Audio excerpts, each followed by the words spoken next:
we were really disappointed here in New Hampshire with the DNC and their misguided rules around their nominating calendar this year, and came together and said, well, we need to stand up for the president. That we want to make sure that there's a story that's coming out of New Hampshire's First in the Nation primary that's more than just the MAGA circus, but that actually says there are a lot of people in New Hampshire, overwhelmingly, the voters want to see the president reelected to a second term. The Write-In Biden effort is really a grassroots coalition of not only leaders, but volunteers and activists from across the state who have come together and understand the importance of every single election, including this one that's coming up. I was thinking about my 11-year-old and my 8-year-old. We go vote every single election day, so I don't know why, this one we would just sit out just because the president didn't put his name on the ballot. I think what's unique about this First in the Nation effort is that there isn't a big staff, there isn't a lot of money. We've raised about $70,000 that are mostly going into yard signs that people can hold at the polls and remind people that there's an opportunity to write in the president on election day. But it started as an organizing call with about a dozen of us, and over the last few weeks and months grew to about 250 people on a call last week on Zoom, just getting focused on what the Get Out the Vote operation looks like, and making sure that we have volunteers at the polls in the morning, at noontime, and in the evening on election day at polling locations across the state. And then what does actually look like? How are you educating voters? Do you have sign waivers out here? But for people who aren't driving by, how are you getting the information out to them?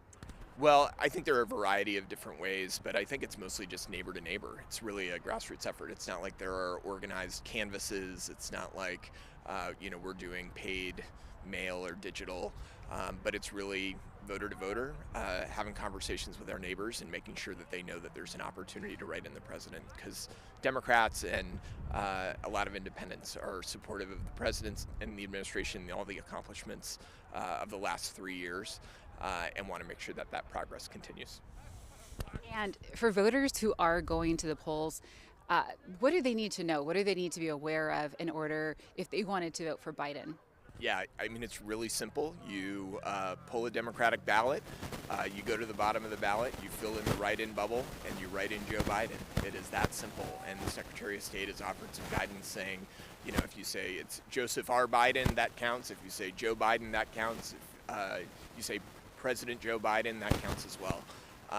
And because there's really one question that's on the ballot, and we know that there are a lot of volunteers that are going to be showing up to the polls to help tabulate the results, we're expecting those results in a timely manner on election day. And Biden chose not to be on the ballot here. And as of now, there's speculation that delegates won't be awarded at the convention this summer. So why is it important for this campaign to be successful?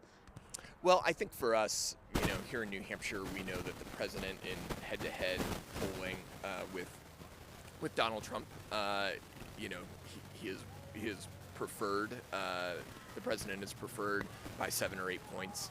I think it's really important that Democrats and independents who support the president have an opportunity to weigh in and say, this is the first nominating contest, with or without delegates. It's really important that there's a story coming out of New Hampshire on Tuesday night that's more than just, Donald Trump wins by X number of votes. And what does success look like for this write-in campaign? Yeah, I mean, this is certainly a unique effort for sure, but it's about getting a win. It's about getting more votes than the next Democrat on the ballot. A win is a win is a win, and we're looking forward to declaring victory on Tuesday night.